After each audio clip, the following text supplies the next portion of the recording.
French साइकोएनालिसिस्ट Jack लैकॉन वो कहते हैं अपना राइटिंग के अंदर कि जो कॉन्सेप्ट ऑफ सिम्टम, मतलब जब हमारा कोई डिजीज होता है ना तो उसके कुछ कुछ सिम्टम्स होते हैं, डॉक्टर्स वो डायग्नोसिस करता है। वो जो कॉन्सेप्ट ऑफ सिम्टम है उस सिम्टम के बारे में सबसे पहले फ्रॉयड ने नहीं बल्कि कार्ल मार्क्स ने कहा था। मतलब फ्रॉयड से भी जो साइकोएनालिटिक थ्योरीज है, फ्रॉयड का जो साइकोलॉजी के बारे में जो स्टडी है उसके अंदर नहीं, लेकिन उससे भी बहुत बहुत पहले कार्ल मार्क्स ने अपना जो फिलोसॉफी ऑफ कमोडिटी से जो इकोनॉमिक जो फिलोसॉफी है उसके अंदर उन्होंने सिम्टम्स के बारे में बात किया है। लेकिन ऐसा कैसे हो सकता है?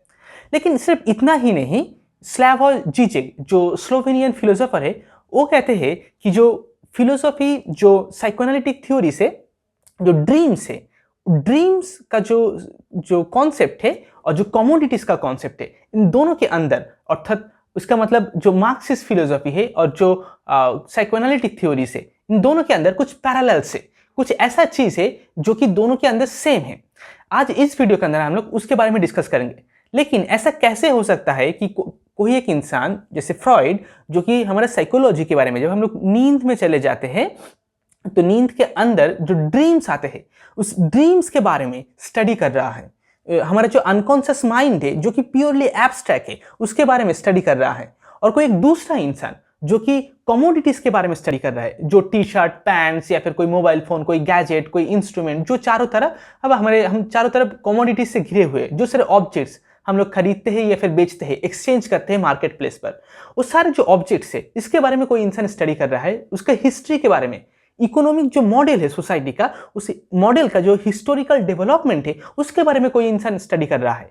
तो वह का चीज और जो साइकोएनालिटिक थ्योरी है, दोनों चीज कैसे पैरेलल हो सकते हैं, कैसे सेम हो सकता है, दोनों के अंदर कुछ पैरेलल्स कैसे एग्जिस्ट कर सकता है और कैसे दोनों चीज कनेक्टेड है एक दूसरे के साथ। आज इस वीडियो के अंदर हम लोग इसी चीज के बारे में डिस्कस करेंगे। सबसे पहले हम लोग जानेंगे कि फ्रॉयडियन जो साइकोएनालिटिक थ्योरी ऑफ ड्रीम्स है, ड्रीम्स के बारे में, ड्रीम्स कैसे प्रोड्यूस होता है, उसके अंदर दो अलग अलग लेवल्स पर वो चीज काम करता है।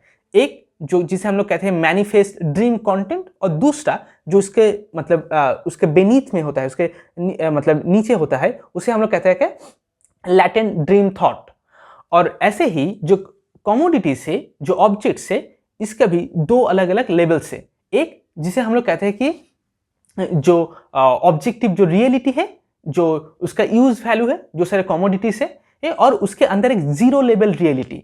ओके, जीरो लेवल रियलिटी मतलब जो उस कमोडिटी के अंदर कोई एक कमोडिटी है उसके अंदर जो इनहेरिटेड उसका जो वैल्यू है, और जैसे वो मार्केट प्लेस पर अपीयर हो रहा है, ठीक है, जो उसका कमोडिटी वैल्यूज, जो मार्केट प्लेस वैल्यूज है, ठीक है, उसके बारे में दोनों लेवल है। और ड्रीम्स के अंदर भी दोनों लेवल्स है, लेकिन इन दोनों लेवल में दोनों लेवल पर कुछ ऐसा चीज हो रहा है जिसके बारे में हम लोग मतलब अवेयर नहीं है, जो हम लोग मिस आउट कर रहे हैं। और फ्रॉयड ने उसी चीज के बारे में हम लोगों को बताने की कोशिश किया है, और मार्क्स ने भी सेम चीज के बारे में बताने की कोशिश किया है, जो एक मेंटल परवर्शन है। और जो मार्क्स जो कैपिटलिस्ट जो सोसाइटी के खिलाफ बात कर रहा था, मतलब मतलब कैपिटलिज्म क्यों इसके अंदर बहुत सारा प्रॉब्लम्स है, अभी हम लोग कैपिटलिस्ट सोसाइटी में एग्जिस्ट कर रहे हैं, और बहुत सारा ग्लोबल कैपिटलिस्ट का भी हम लोग सेलिब्रेट भी कर रहे हैं, और हम लोगों को पता नहीं है कि कैपिटलिज्म के लिए मतलब ये एक्चुअली एक मेंटल डिजीज की तरह फॉर्म होता है, जो हम लोग फ्रॉयड और मार्क्स इन दोनों से सीख सकते हैं। शुरू करते हैं। Hello friends, my name is रुद्रो हमदान विश्वास and I welcome you on utopia academy. अगर आप इस चैनल पर नए हो तो प्लीज़ सब्सक्राइब, हमारे चैनल को सब्सक्राइब कीजिए और कमेंट सेक्शन पर बताइए हमारे वीडियोस को कैसा लग रहा है आपको। ओके, सो स्टार्ट करते हैं। नाउ ड्रीम्स कैसे प्रोड्यूस होता है? फ्रॉयड के अकॉर्डिंग जो हमारा माइंड है वो 3 लेवल पर एग्जिस्ट करता है। सबसे पहला जो कॉन्शियस माइंड, उसके जो बेनीथ पर है, जो उसके थोड़ा सा नीचे है, उसे हम लोग कहते हैं प्री कॉन्शियस माइंड, और उसके भी बहुत नीचे जो है उसे हम लोग कहते हैं अनकॉन्शियस माइंड। अनकॉन्शियस मतलब क्या है? एक ट्रैश कैन की तरह, एक डस्टबिन की तरह। जैसे रूम में कोई डस्टबिन है तो जो चीज हमें जरूरत नहीं है हम लोग को डस्टबिन में फेंक देते हैं। ऐसे ही अनकॉन्शियस माइंड एक साइकोलॉजिकल डस्टबिन की तरह है, जहां पर हम लोग जो थॉट्स, जो फीलिंग्स, जो इमोशन, जो सारी चीज हमारे अंदर है, वो सारी चीज को हम लोग रिफ्यूज कर देते हैं। और वो जो रिफ्यूज करते हैं वो हमारे माइंड से वैनिश हो जाता है, ऐसा नहीं है, बल्कि वो चला जाता है अनकॉन्शियस माइंड पर। एक हम लोग कुछ चीज को, कुछ इमोशंस को, थॉट्स या फीलिंग्स को रिप्रेस करते हैं हमारे माइंड के अंदर, सप्रेस करने की कोशिश करते हैं, वो सारे कहाँ चला जाता है? अनकॉन्शियस माइंड पर। वो सारे चीज से अनकॉन्शियस माइंड खुद को फॉर्म करता है, क्रिएट करता है। और वो जो अनकॉन्शियस माइंड वो क्या है? Negation of the conscious. मतलब कॉन्शियस माइंड का ऑपोजिट वर्जन है।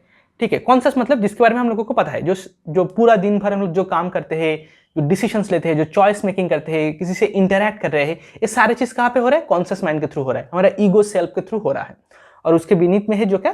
प्री कॉन्शियस, मतलब जहाँ पे अगर किसी का नाम याद करना है लेकिन भूल गए, थोड़ी देर पहले याद था, भूल गए, फिर थोड़ी देर बाद दोबारा से याद आ गया, तो वो नेम जो भूल गए थे अब अभी याद आ गया, वो कहाँ पर थे? अनकॉन्शियस माइंड पर नहीं, वो प्री कॉन्शियस माइंड पर था। ठीक है, और उसके भी मतलब बेनीथ में जो होता है वो है unconscious mind. According to Freud, ये जो अनकॉन्शियस माइंड है ये खुद को एक्सप्रेस करने की कोशिश कर रहा है। कैसे? थ्रू ड्रीम्स के थ्रू एक्सप्रेस करने की कोशिश कर रहा है। जब हम लोग नींद में सोने के लिए चले जाते हैं तब क्या होता है कि हमारा जो कॉन्शियस माइंड वो डीएक्टिवेट हो जाता है, कॉन्शियस माइंड काम नहीं करता। और जो कॉन्शियस माइंड और प्री कॉन्शियस माइंड, इन दोनों के बीच में प्री कॉन्शियस माइंड पर जो जहाँ पे स्टार्ट होता है वहाँ पे एक चीज़ है जिसे कहा जाता है क्या? सेंसर का काम यही है कि अगर अनकॉन्शियस माइंड से कोई चीज़ ऊपर आने की कोशिश कर रहा है कॉन्शियस माइंड पर, तो उसे सप्रेस करना दोबारा से। मतलब समझिए कि कोई इंसान से आप मिले हो, कोई एक लड़का है या फिर लड़की है जिसकी तरफ आपको सेक्सुअल डिजायर है, लेकिन एक सोशल सिचुएशन ऐसा है कि आप उस सेक्सुअल मतलब डिजायर को कन्वे नहीं कर सकते, तो आप उसे सप्रेस कर रहे हो। ठीक है, लेकिन जो चीज़ आप रिप्रेस कर रहे हो या फिर सप्रेस कर रहे हो अपने माइंड के अंदर, वो चीज़ जब वापस आता है और आप उसे दोबारा से सप्रेस करने की कोशिश करते हो, तब जो चीज़ होता है उसे हम लोग कहते हैं कि एंग्जाइटी, वहाँ से क्रिएट होता है कि एंग्जाइटी। लेकिन वो सारे चीज़ अगर अनकॉन्शियस माइंड पर एक इमॉर्टल क्रिएचर की तरह ट्रैवल करते रहते हैं, रोटेट करते रहते हैं, घूमते रहते हैं, वो कभी वैनिश नहीं होता। लेकिन वो सारे चीज़ जिसे हम लोग सप्रेस कर रहे हैं वो खुद को एक्सप्रेस करने की कोशिश करता है। जब हम लोग नींद में चले जाते हैं तब क्या होता है कि वो सारे चीज़ खुद को ड्रीम्स के फॉर्म में कॉन्शियस माइंड की तरह एक्सप्रेस करते हैं, खुद को रिवील करता है। और जो सेंसर है, जब हम लोग नींद में चले जाते हैं, वो कॉन्शियस और प्री कॉन्शियस के बीच में, मतलब प्री कॉन्शियस के अंदर है, तो वो थोड़ा सा वीक हो जाता है। और वो वीक है मतलब ऐसा नहीं कि वो एग्जिस्ट नहीं कर रहा है या फिर वो जीरो पावर में है, नहीं, थोड़ा सा वीक हो जाता है। इसीलिए तब भी हम लोग जो अनकॉन्शियस जो थॉट्स है वो कॉन्शियस माइंड तक नहीं आ सकता, कॉन्शियस माइंड में खुद को रिवील नहीं कर सकता। इसीलिए वो अनकॉन्शियस जो डिजायर है या फिर जो थॉट है वो खुद को चेंज कर लेता है, खुद को ट्रांसफॉर्म कर लेता है, खुद को मतलब किसी एक मास्क की तरह मास्क पहन लेता है। और वो जो मास्क है उसके थ्रू कॉन्शियस माइंड में अपीयर होता है, क्योंकि जो सेंसर है उसके पास अभी भी थोड़ा सा पावर है। उसको मतलब उस मतलब सेंसर से परमिशन लेना होगा कि कॉन्शियस माइंड तक आ पाए, तब जाके हम लोगों को वो चीज़ हम लोग ड्रीम्स के अंदर देखते हैं।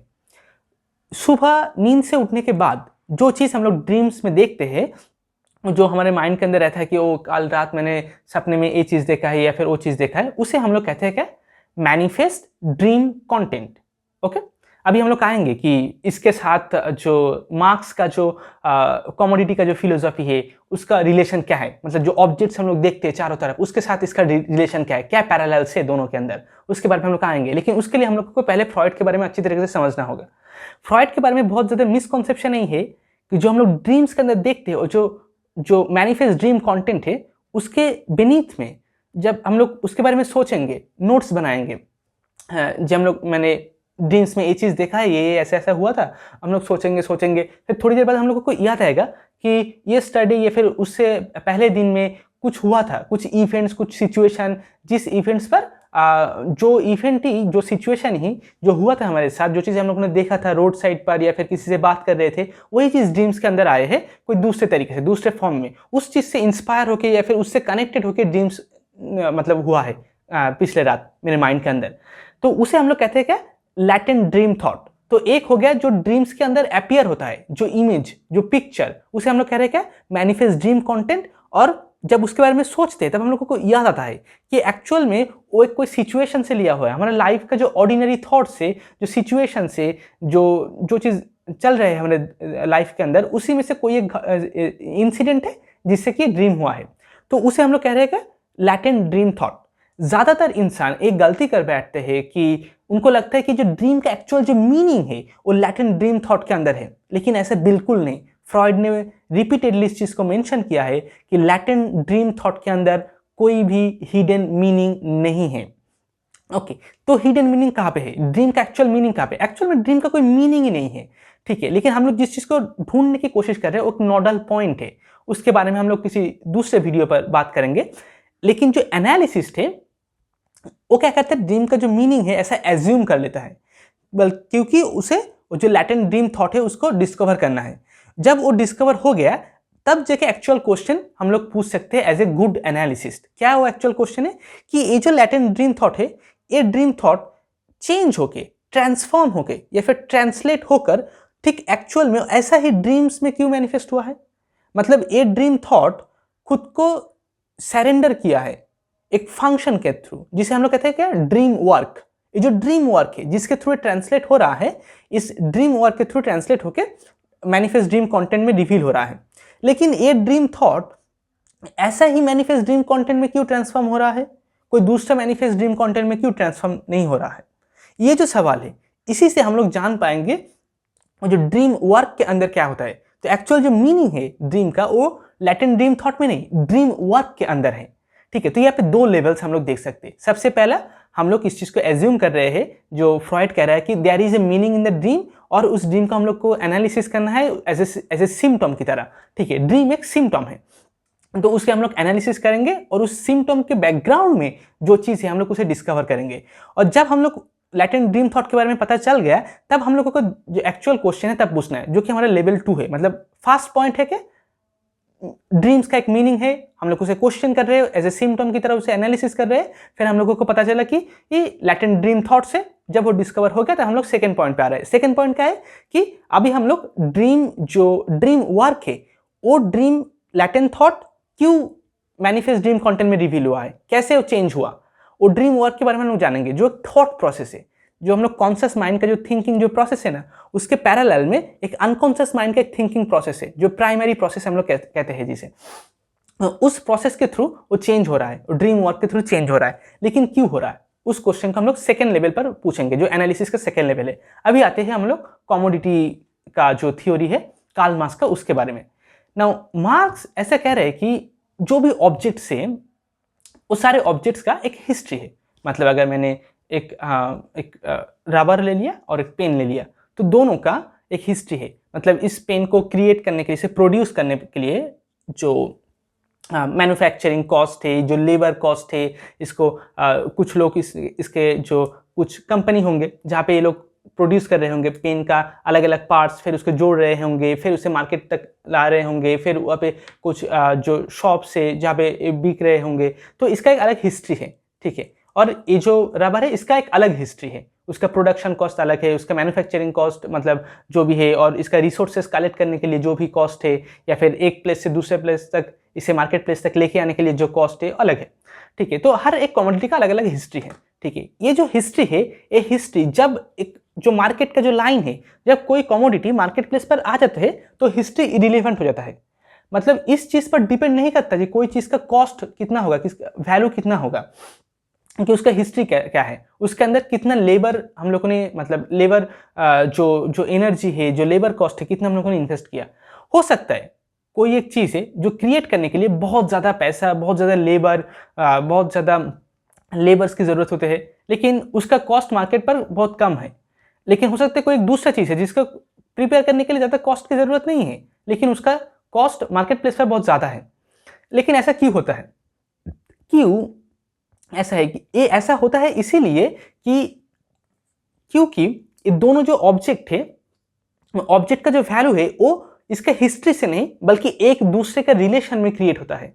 एक दूसरे का जो एक चेन है ऑब्जेक्ट का, मार्केट के अंदर सारे कमोडिटीज का, सारे ऑब्जेक्ट्स के बीच में एक चेन है, उस चेन के अंदर एक रिलेशन क्रिएट होता है, उस रिलेशन से इस ऑब्जेक्ट का जो कॉस्ट वैल्यू है वो डिफाइन होता है। ठीक है, इस चीज को मार्क्स एक एब्स्ट्रैक्ट लेवल पर एक्सप्लेन करने की कोशिश कर रहे हैं, जिसके बारे में मैं अभी बताऊंगा। पेशेंटली, पीसफुली इस चीज को अगर आप समझने की कोशिश करेंगे तो आप समझ पाएंगे। ठीक है, तो लिसन मी केयरफुली। एक ऑब्जेक्ट है जिसका नाम है let's say A, object A, और दूसरा एक ऑब्जेक्ट है जिसका नाम है ऑब्जेक्ट बी। ठीक है, अभी ऑब्जेक्ट ए जब मार्केट प्लेस पर आया, ठीक है, तो इसको पता नहीं है कि इसका मतलब वैल्यू कितना होगा, 10 रुपये में बिकेगा, 20 रुपये में, या फिर 100 रुपये में, कितना इसका कॉस्ट हो सकता है। अगर आप ज़्यादा कॉस्ट कर दिए तो नहीं बिकेगा, अगर बहुत कम लो कॉस्ट हो गया तो नहीं बिकेगा। और इसका जो कॉस्ट है, जो इसका हिस्ट्री है, उसके ऊपर भी डिपेंड नहीं कर सकता, क्योंकि अगर आप इसका हिस्ट्री के ऊपर डिपेंड करके कॉस्ट डालोगे तो मार्केट प्लेस पर बिकेगा नहीं। ठीक है। तो ये ऑब्जेक्ट क्या करता है, एक खुद का वैल्यू कितना है इसको समझने के लिए वो मार्केट में दूसरे सारे ऑब्जेक्ट्स को देखता है, जो एक ऑब्जेक्ट बी है यहाँ पे। तो इसको लगता है क्या, ऑब्जेक्ट ए को, कि ऑब्जेक्ट बी के अंदर, इसके अंदर कोई एक इनहेरिटेड वैल्यू है, मतलब इसके अंदर में कोई एक मीनिंग है, एक वैल्यू है जो इस ऑब्जेक्ट के अंदर छुपा हुआ है।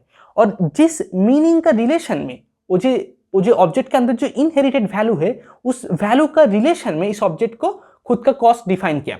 ठीक है, तो वो ऐसा चीज एज्यूम कर रहा है और उसके उस एजम्पशन के ऊपर बेस पर इसका जो वैल्यू है, जो कॉस्ट है मार्केट पर, उसके रिलेशन में खुद का कॉस्ट को डिफाइन कर रहे हैं ये ऑब्जेक्ट ए। ठीक है, तो इसे लग रहा है कि हाँ मैंने अपना कॉस्ट डिफाइन कर लिया। अभी ऑब्जेक्ट जो बी है, इस ए जब मार्केट प्लेस पर आता है तो इसे भी सेम चीज लगता है। इसे लगता है क्या कि मेरा वैल्यू क्या है, मुझे मार्केट प्लेस पर कितने रुपए में बिकना चाहिए वो मुझे पता नहीं है।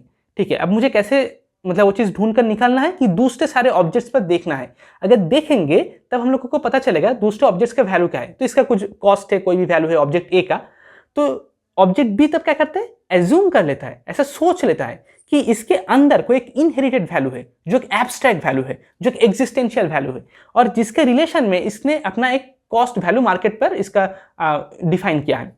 तो ऑब्जेक्ट बी तब इसका जो कॉस्ट वैल्यू है उसके रिलेशन में खुद को एक वैल्यू देता है, और इसके अंदर भी सेम, मतलब दोनों ऑब्जेक्ट ही जब एक दूसरे के पास अपीयर हो रहा है, दोनों ही एज्यूम कर रहे हैं कि इसके अंदर एक इनहेरिटेड वैल्यू है, एक दूसरा एक वैल्यू है, लेकिन जो वैल्यू एक्चुअल में नहीं है, जो वैल्यू एक्चुअल में एग्जिस्ट नहीं करता, उसे हम लोग कहते हैं कि जीरो लेवल रियलिटी।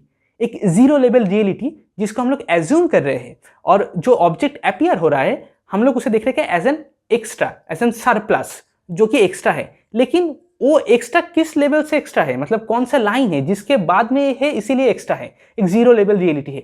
लेकिन वो जीरो लेवल रियलिटी एक्चुअल में एग्जिस्ट नहीं करता, हम लोग उसे रेट्रोस्पेक्टिवली क्रिएट कर रहे हैं ना। इसका मतलब क्या है रेट्रोस्पेक्टिवली क्रिएट कर रहे हैं, इसे हम लोग कॉज एंड इफेक्ट से समझ सकते हैं।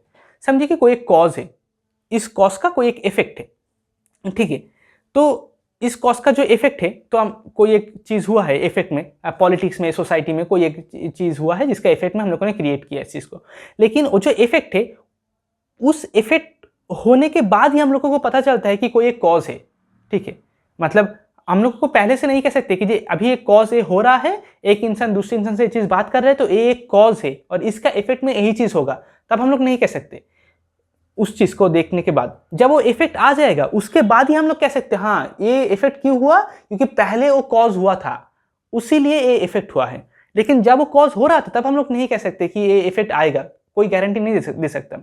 जैसे अभी अगर लेट्स से 2050 में कोई थर्ड वर्ल्ड वॉर हो जाए, ठीक है, तो अभी जो इंसिडेंट्स हो रहे हैं अभी हम लोगों को लग रहा है कि ऑर्डिनरी इवेंट है, नॉर्मल रेगुलर चीज हो रहे हैं।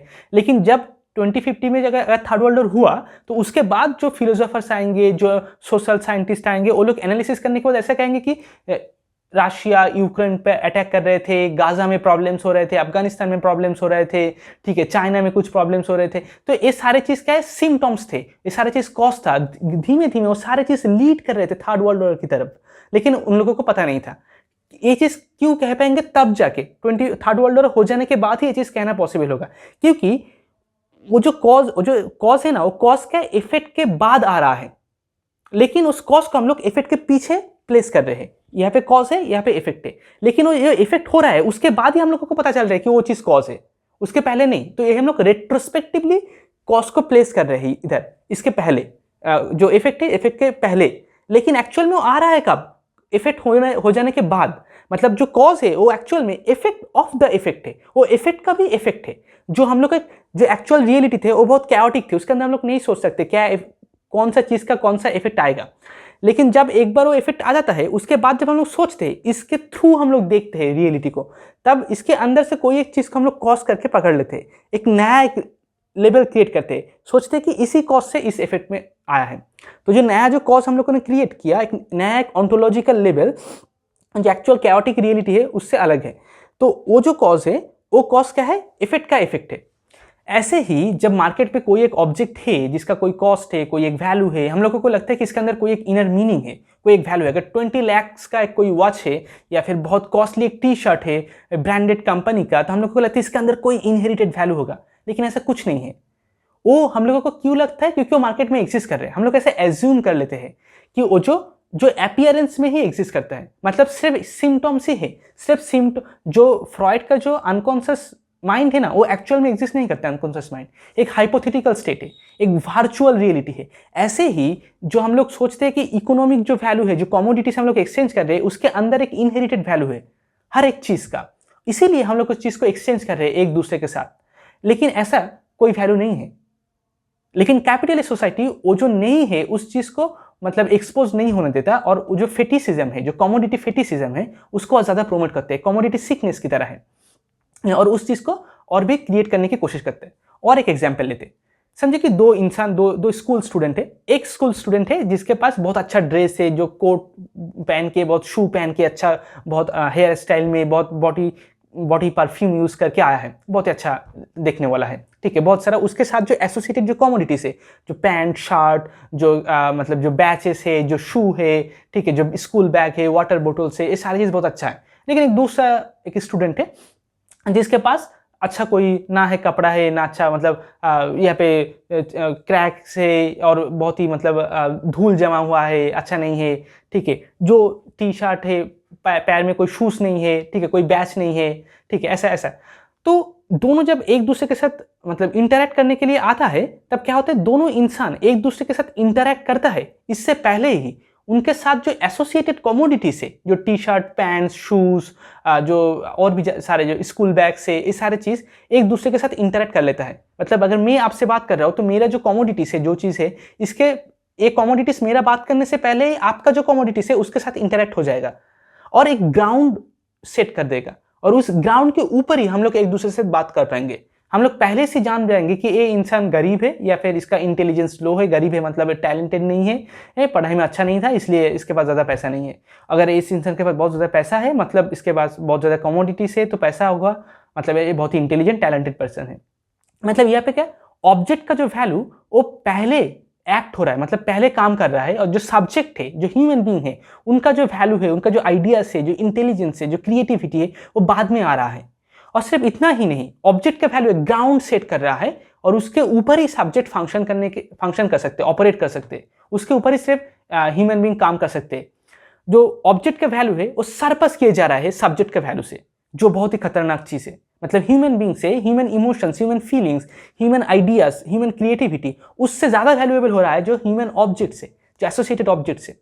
हम लोग 20 लाख का या फिर 10 लाख का एक वॉच खरीदते हैं, लेकिन क्यों? इसलिए नहीं कि हमारे पास नहीं है, मतलब वो जरूरत है या फिर उसका अंदर कोई इनहेरिटेड वैल्यू है, इसलिए नहीं, बल्कि हम लोग कुछ ऐसा चीज कहने की कोशिश कर रहे हैं जो हम लोग डायरेक्टली एक दूसरे से नहीं कह सकते। अगर हम लोग कोई सोशल गैदरिंग पर जाए तो हम लोग एक दूसरे से ये चीज नहीं कह सकते कि मैं तुमसे बहुत ज्यादा सुपीरियर हूँ, मेरे पास ज्यादा पावर है, ज्यादा पैसा है। सोशल जो हायरार्की है, सोशल जो सिस्टम है, उसके टॉप लेवल पर मैं एग्जिस्ट करता हूँ, ये मैं नहीं डायरेक्टली नहीं कह सकता। इसीलिए मैंने 20 लाख का वॉच खरीदूंगा और मैं हाथ में वो पहन के जाऊंगा, तो इनडायरेक्टली इस वॉच के थ्रू मैं सिग्नल आउट कर दूंगा कि मैं एक हायर लेवल पर हूं, लेकिन इसके अंदर कोई इनहेरिटेड वैल्यू नहीं है।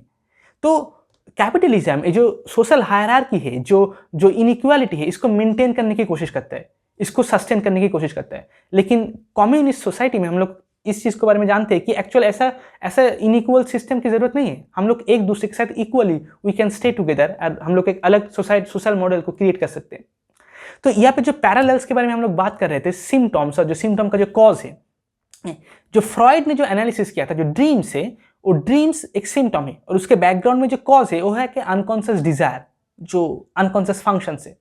ऐसे ही कार्ल मार्क्स ने जो कमोडिटी के बारे में जब एनालिसिस किया तो उन्होंने देखा क्या, कमोडिटी के अंदर कोई इनहेरिटेड वैल्यू, कोई एक इंटरनल एसेंस ऐसा कुछ नहीं है।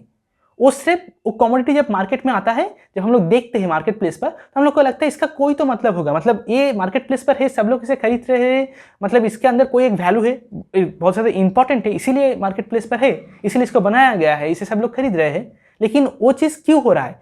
क्योंकि उसे हम लोग रेट्रोस्पेक्टिवली इन्वेंट कर रहे हैं। पहले वो आ रहा है, उसके बाद वो वैल्यू क्रिएट हो रहा है। एक्चुअल में ऐसा कोई जीरो लेवल रियलिटी नहीं है, वो एक एजम्पशन है कि ऐसा है शायद, जो एजम्पशन वो क्रिएशन के बाद क्रिएट किया जा रहा है।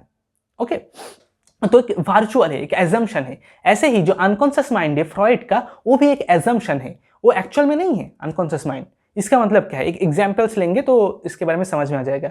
अनकॉन्शियस माइंड मतलब जो हम लोग देखते हैं ना, एक जो आइसबर्ग है, आइसबर्ग के top of the iceberg conscious mind और नीचे अनकॉन्स मतलब उसके बिलो में अनकॉन्शियस माइंड है, 90% अनकॉन्शियस माइंड, ऐसा मतलब ऐसा कुछ नहीं है। अनकॉन्शियस माइंड का मतलब अनकॉन्शियस माइंड प्योरली वर्चुअल है, जो एक्चुअल में एग्जिस्ट नहीं करता, लेकिन हम लोग इंटरप्रिटेशन के थ्रू उस चीज़ को इन्वेंट करते हैं। एक एग्जाम्पल लेते हैं कि आप कॉफ़ी शॉप गए, फिर आपका एक वेटर आया जो स्लैव और जीजेक का एक जोक है, जिसके बारे में हम लोग अनकॉन्शियस माइंड का क्यों एग्जिस्ट नहीं करता इसके बारे में हम लोग समझ सकते हैं। तो कॉफ़ी शॉप में गए, अब एक वेटर आया तो आपने उनको बोला कि give me A cup of coffee without the milk, ठीक है, तो मिल्क के बिना मुझे कॉफ़ी दीजिए। लेकिन वेटर ने आपको रिप्लाई किया कि but sir we don't have milk, okay, we have sugar, so can we offer you coffee without sugar, मतलब शुगर के बिना हम लोग कॉफ़ी दे सकते हैं।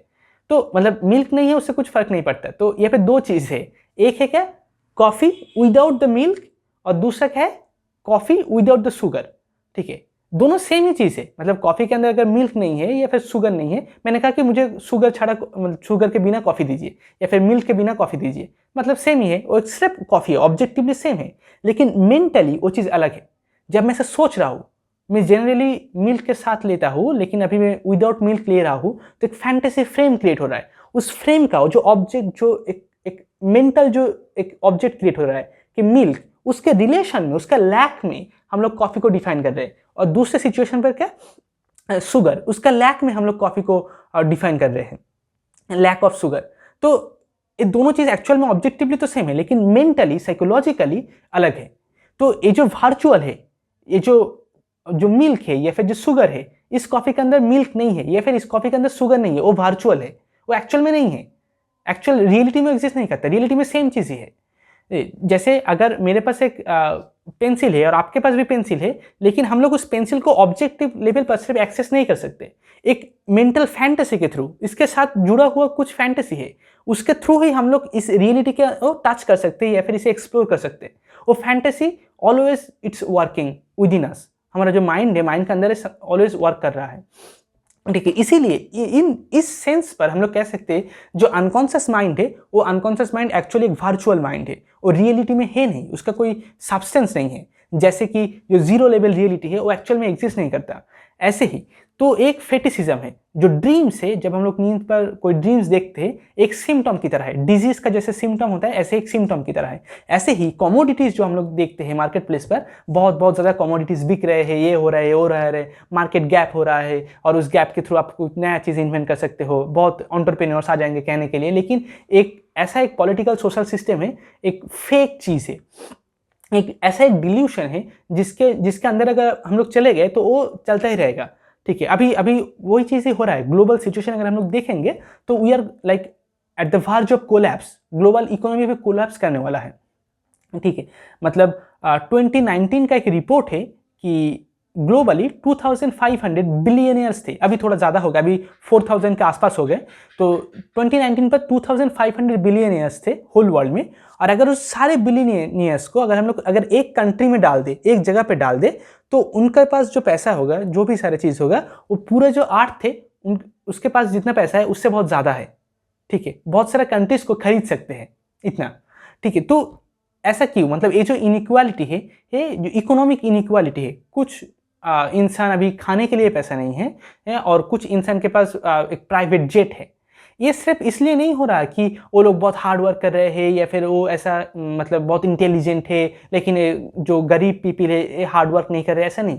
अब एक रेस की तरह समझिए, कोई इंसान फ्रंट लाइन से रेस में दौड़ने की कोशिश कर रहे हैं, कोई 200 किलोमीटर मतलब पीछे है, वहाँ से उसको स्टार्ट करना पड़ रहा है, तो वो कैसे जीतेगा उस रेस के अंदर? ऐसे ही आप कितना दूर जा पा रहे हो वो भी डिपेंड करता है कि कहाँ से आप स्टार्ट कर रहे हो इसके ऊपर। तो कुछ सोसाइटी में कुछ ऐसा जोन है, कुछ ऐसा सिचुएशन है जहाँ पे इंसानों के पास मतलब इनफ रिसोर्सेस नहीं है स्टार्ट करने के लिए, इनफ एजुकेशन नहीं है, लेकिन वो जो जोन है हम लोग सोचते हैं कि वो उसके बारे में सोचने की ज़रूरत नहीं है, वो ऐसे ही है तो क्या कर सकते हैं। नहीं, अगर if we don't take care of that part of the society, then जो आगे जा रहा है ना वो भी कोलैप्स हो जाएंगे। Either we will go all together move forward, और कुछ आगे जाएंगे फिर it will just come back, okay. तो जो इनइक्वालिटी है we have to treat this inequality very intelligently. तो एक कैपिटलिस्ट सोसाइटी जो है और जो डेमोक्रेटिक सोसाइटी है, अभी तक ये दोनों सोसाइटी साथ साथ में चल रहे हैं। मतलब कैपिटलिज्म और डेमोक्रेसी दोनों साथ साथ में है, लेकिन ये दोनों साथ साथ में नहीं चल पाएंगे, कुछ दिन बाद ये स्प्लिट हो जाएंगे। और जब स्प्लिट होगा then it will be shock wave to human society, एक नया शॉक क्रिएट होगा सोसाइटी के अंदर। ह्यूमन राइट्स, ह्यूमन लॉस, जो हमारा जेंडर इक्वालिटी है, जो भी हम लोग मोरालिटी के बारे में जानते हैं, जो भी सोशल सिस्टम्स है, वो सारे सिस्टम्स को मतलब वो चेंज हो जाएगा, वो बहुत उलट पुलट हो जाएगा। और तब जाके एक बहुत ही मतलब बहुत ही कैओटिक सिचुएशन है। Already we are into that, मतलब वो हो रहा है, अभी हम लोग देख पा रहे हैं, लेकिन वो और ज़्यादा होगा। तो उसके लिए अभी हम लोग प्रिपेयर नहीं है, और वो कैपिटलिस्ट सोसाइटी में कभी हम लोग सस्टेन नहीं कर सकते। और ऐसा क्यों होगा कि कैपिटलिस्ट सोसाइटी और एक जो डेमोक्रेटिक सोसाइटी दोनों साथ साथ में क्यों नहीं चल सकता? जैसे अभी एक एग्जाम्पल लेते, जो कॉर्पोरेट वर्ल्ड्स थे ना, एग्जाम्पल नहीं एक्चुअल में, जो कॉर्पोरेट जो इंडस्ट्रीज थे, जो कंपनीज थे, वो बहुत पहले क्या होता था, वो कंट्री के अंदर लिमिटेड था। आप एक कंपनी हो तो कंपनी की तरह रहो, इस कंट्री के अंदर आप जो भी चीज़ आपको बेचना है, जो करना है कर सकते हो।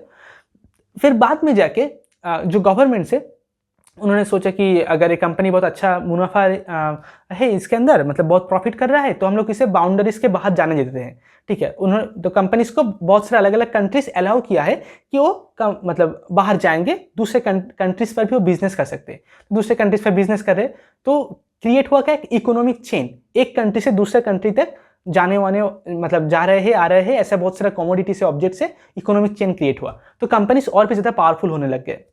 जब कंपनीज और ज़्यादा पावरफुल होने लग गए, ग्लोबल इकोनॉमी और ज़्यादा आ गए, तब क्या हुआ कि कॉर्पोरेट वर्ल्ड में एक नया गवर्नेंस क्रिएट हुआ।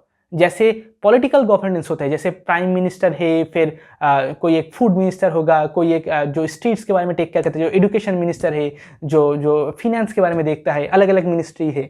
ऐसे ही जो कंपनी के अंदर भी एक गवर्नेंस होता है, CEO, COO, कोई एक मार्केटिंग डिपार्टमेंट पर है, तो अलग एक बोर्ड ऑफ मेंबर्स होते हैं कंपनी के अंदर। तो वो जो कंपनी के जो मेंबर्स है, उनके पास जो पावर है, अभी ऐसा सिचुएशन है, अगर जो कंट्री है उसका जो पॉलिटिकल जो गवर्नेंस है सोसाइटी के ऊपर, और अगर वो जो कंट्री है, अगर वो ऐसा कहे कि ये जो कंपनी से तुम अभी बाहर जाके बिजनेस नहीं कर सकते, तो उस कंट्री का बहुत लॉस हो जाएगा। ठीक है, मतलब कंट्री का इकोनॉमी नहीं फंक्शन कर पाएंगे। तो जो कंपनीज को अलाउ किए थे, अभी उसको अलाउ करना ही होगा। अभी ऐसा सिचुएशन है, बिना अलाउ किए बाहर जाके बिजनेस करने के लिए। तो लेकिन उसके पास बहुत ज़्यादा पावर आ रहा है, बाहर जाके बिजनेस कर रहे हैं, बहुत ज़्यादा इकोनॉमिक पावर है, बहुत ज़्यादा उसका अलग एक गवर्नेंस है। लेकिन एक टाइम बाद जाके ऐसा होगा, जो दोनों पावर में एक कॉन्फ्लिक्ट हो रहा है, अभी ऑलरेडी हो रहा है। तो कॉन्फ्लिक्ट के अंदर कोई एक पावर है जो सस्टेन करेगा, दूसरा पावर नहीं। क्योंकि जब कंपनीज बाहर जा रहे थे तो उनको परमिशन चाहिए था बाहर की कंट्रीज में जाके बिजनेस करने के लिए, पॉलिटिकल सिस्टम से।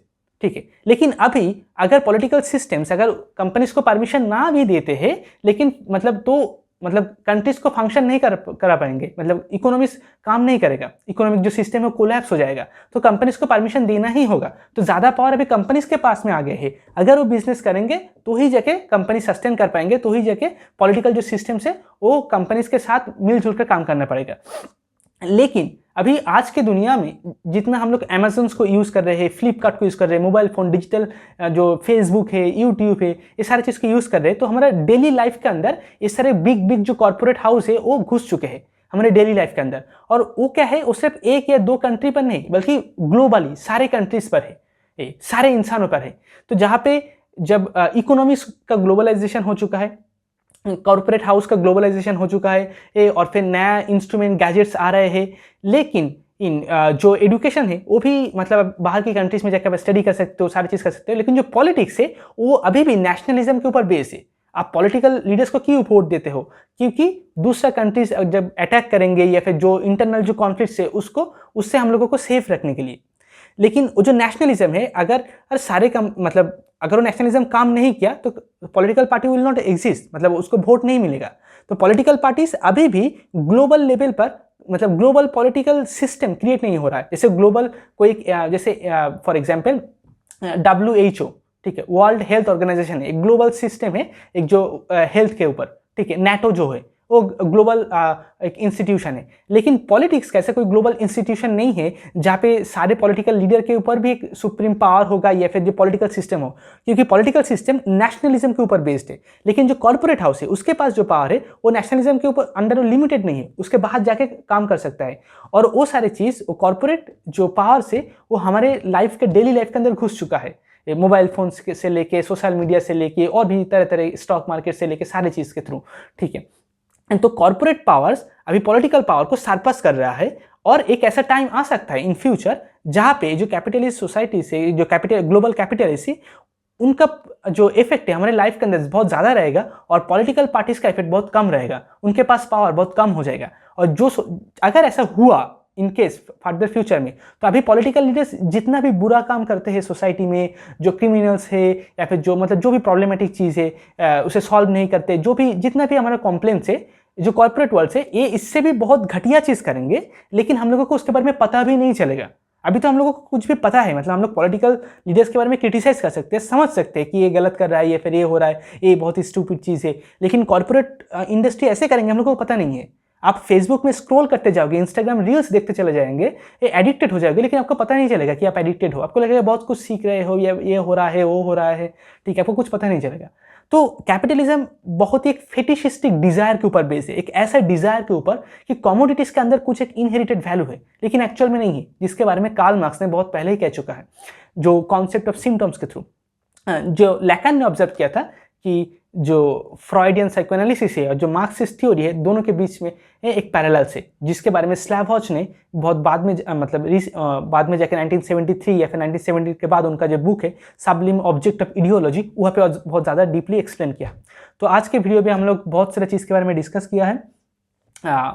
फ्रॉइड का जो ड्रीम थ्योरी है, और मार्क्सिस्ट कमोडिटी फेटिसिज्म के बारे में, और क्यों कैपिटलिज्म बहुत बुरा है हमारे सोसाइटी के लिए, कैपिटलिज्म और डेमोक्रेसी क्यों साथ में नहीं रह सकता, दोनों में स्प्लिट हो जाएगा। अभी हम लोग डेमोक्रेटिक सोसाइटी पर भी है ऑफिशियली एटलीस्ट, और कैपिटलिस्ट सोसाइटी के अंदर एग्जिस्ट करते हैं, लेकिन बाद में जाके दोनों चीज़ साथ में एग्जिस्ट नहीं कर सकता, फंक्शन नहीं कर सकता।